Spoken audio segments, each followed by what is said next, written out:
बीवी कमला और उनका 2 साल का बेटा नकुल रहता था। रमेश खुदाई का काम किया करता था, जिससे उसके घर का खर्च चल पाता था, पर वो इतना नहीं कमाता था कि वो और उसका परिवार एक अच्छी जिंदगी बिता सके।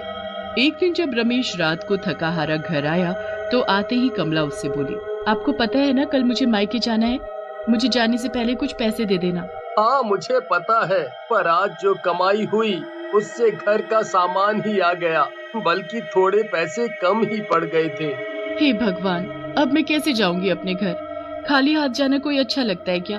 कभी भी किसी चीज की जरूरत पड़ जाए तो क्या मैं वहाँ किसी के आगे हाथ फैलाऊंगी?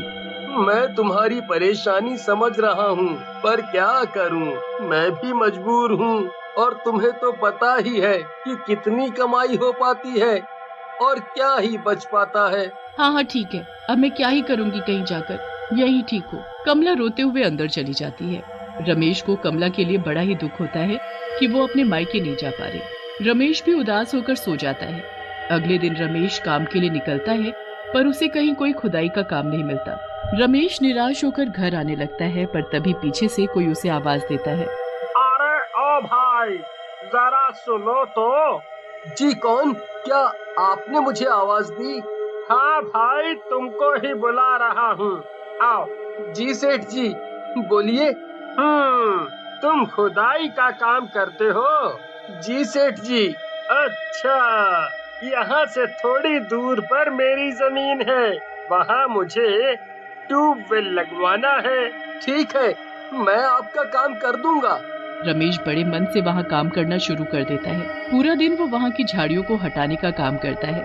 सारी सफाई के बाद रमेश एक जगह देखकर खुदाई शुरू कर देता है। जैसे ही रमेश खुदाई करना शुरू करता है, उसे बड़ा अजीब सा महसूस होता है, पर ज्यादा ध्यान न देते हुए खुदाई का काम फिर से शुरू कर देता है। आज तो मैंने काफी काम कर लिया, रात भी होने वाली है, पर सोच रहा हूँ थोड़ा और गड्ढा खोद कर ही घर जाऊं। रमेश गड्ढा खोद ही रहा होता है कि अचानक उसके फावड़े से कोई चीज टकराती है। रमेश फिर से फावड़ा मारता है तो फिर से कुछ टकराता है। रमेश को लगता है कि ये जमीन में धंसे हुए पत्थर होंगे। जैसे वो थोड़ी मिट्टी हटाता है तो वहाँ उसे कुछ चमकता हुआ दिखता है। रमेश थोड़ी और मिट्टी हटाता है तो उसकी आंखें फटी की फटी रह जाती हैं। वहाँ तो सोना दबा होता है। रमेश जल्दी से और जमीन खोदने लगता है तो उसे वहाँ ढेर सारा सोने का खजाना मिलता है। रमेश ने तो कभी इतना सोना देखा ही नहीं होता। उसके तो हाथ पैर कांपने लगते हैं। कोई उसे देखे इससे पहले ही वो जल्दी से खजाने को उठाकर जेब में भरने लगता है, पर जैसे ही वो जेब में खजाना डालता है तभी उसे मिट्टी से धुआं आता दिखता है और फिर एक अजीब सी आवाज सुनाई देती है, रुक जाए मूर्ख आदमी, वरना मेरे हाथों मारा जाएगा। कौन है यहाँ? रमेश इधर उधर देखने लगता है कि अचानक उसके सामने भयंकर शक्ल का भूत खड़ा दिखता है। बचाओ मुझे कोई! ये मेरी कब्र है, मैं यहीं रहता हूँ और सालों से भूखा हूँ। तूने मेरी कब्र खोदी और ऊपर से मेरा खजाना चुरा कर ले जा रहा है। तुझे तो मैं जिंदा नहीं छोड़ूंगा। नहीं भूत जी, मैं तो यहाँ किसी का काम कर रहा था, मुझे नहीं पता था यहाँ आपकी कब्र है। मैं बहुत गरीब हूँ और मेरे बीवी बच्चे कब से भूखे हैं, इसीलिए मैंने सोचा कि क्यों ना मैं ये खजाना ले जाऊं, जिससे हमारे घर के हालात सुधर सकें। इसीलिए मैंने सोचा कि क्यों ना मैं ये खजाना ले जाऊं, जिससे हमारे घर के हालात सुधर सकें। मैं तुझे ये खजाना दे सकता हूँ, पर एक शर्त पर। क्या शर्त भूत जी? अगर तुम रोज मेरे खाने के लिए कुछ लेकर आओ तो मैं तुम्हें रोज इस खजाने में से एक चीज दे दूंगा। क्या सच में? अगर ऐसा है तो जो तुम बोलोगे मैं तुम्हारे लिए वही लेकर आऊंगा। ठीक है, तो कल रात को मेरे लिए मिठाई लेकर आना, मेरा मिठाई खाने का मन है। रमेश बड़ा खुश होकर घर जाता है और अपनी पत्नी कमला को मिठाई बनाने को बोलता है। ये आपको आज क्या हो गया है? घर में खाने को नहीं है और आप मिठाई की बात कर रहे हो? ओहो, जो मैंने बोला है बस तुम वो करो। अभी मैं तुम्हें कुछ नहीं बता सकता, पर अगर तुम कल बढ़िया सी मिठाई बनाकर मुझे दे दोगी तो हमारे दिन बदल जाएंगे।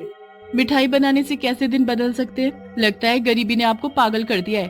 खैर कोई नहीं, घर में जो दूध रखा है उससे कल मैं आपको मिठाई बनाकर दे दूंगी। अगले दिन कमला मिठाई बनाकर रमेश को दे देती है। रात को रमेश मिठाई लेकर चुपके से उस भूत के पास जाता है। भूत जी आ जाओ, देखो मैं मिठाई ले आया हूँ। आखिर तुम मेरे लिए मिठाई ले ही आए। खुशबू तो बहुत ही अच्छी आ रही है। जल्दी ये मुझे दो, अब मुझसे रहा नहीं जा रहा। रमेश वो मिठाई उस भूत को दे देता है। भूत गपागप उस मिठाई को खा जाता है। वाह, ये मिठाई तो बड़ी ही स्वादिष्ट है। तुमने मुझे खुश कर दिया। ये लो सोने के कंगन। जैसा मैंने कहा था मैंने वैसा ही किया। अब कल तुम फिर से मेरे लिए यही मिठाई लेकर आना तो मैं तुम्हें और खजाना दूंगा। रमेश कंगन को हाथ में लेकर बड़ा ही खुश होता है। उसकी तो जैसे सारी समस्या ही दूर हो जाती है। भूत अपनी कब्र में वापस गायब हो जाता है और रमेश कंगन लेकर घर आ जाता है। कमला सोने के कंगन देखकर बड़ी हैरान हो जाती है। रमेश कमला को सारी बात बताता है। दोनों बड़े ही खुश होते हैं। वो अपने घर का सारा सामान लेकर आते हैं और घर की सारी परेशानी दूर हो जाती है। अब कमला रोज रमेश को दूध की मिठाई बनाकर देने लगी थी। रमेश रोज रात को वो मिठाई लेकर भूत के पास जाता और भूत उस मिठाई को खाकर इतना खुश हो जाता कि वो रोज रमेश को खजाने में से एक सोने की चीज निकाल कर दे देता। धीरे धीरे रमेश नया घर ले लेता है और खूब अमीरों वाली जिंदगी जीने लगता है। कमला के भी ठाट बाट अलग ही हो जाते हैं। एक दिन कमला रमेश से बोलती है, क्या उस भूत के पास इतना सारा खजाना है कि वो रोज हमें देने के बाद भी खत्म नहीं होता? सोचो, अगर सारा का सारा खजाना हमें एक बार में मिल जाए तो कितना अच्छा हो। हमें तो फिर इस गांव में रहने की जरूरत नहीं, आराम से शहर में मजे की जिंदगी जिएंगे और नकुल को एक अंग्रेजी स्कूल में डाल देंगे। हाँ, ये तो है। और रोज रोज मुझे उस भूत के पास जाने की भी जरूरत नहीं पड़ेगी। पर वो भूत हमें सारा खजाना एक बार में नहीं देगा। अरे कोई तो तरीका होगा, मुझे आज तुम सोचने दो, फिर मैं ही कुछ करती हूँ। कमला और रमेश के मन में लालच आ जाता है।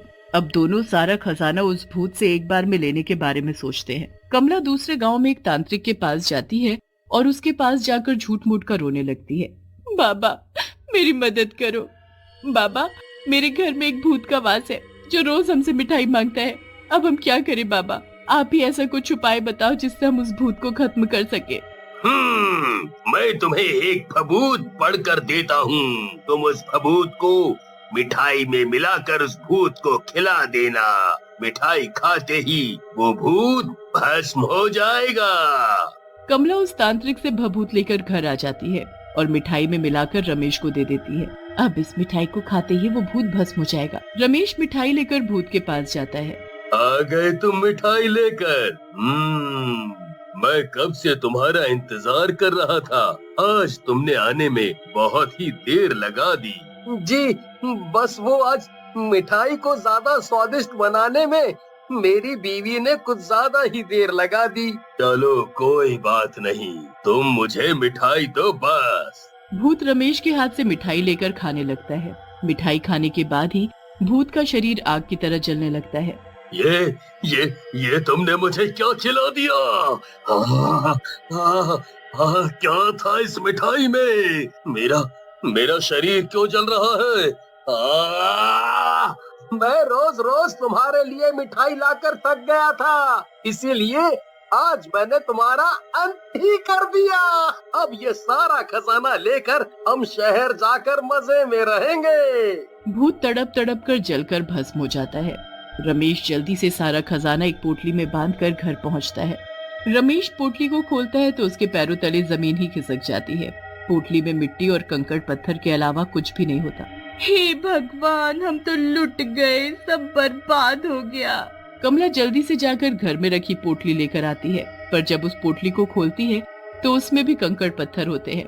दोनों सर पकड़कर रोने लगते हैं।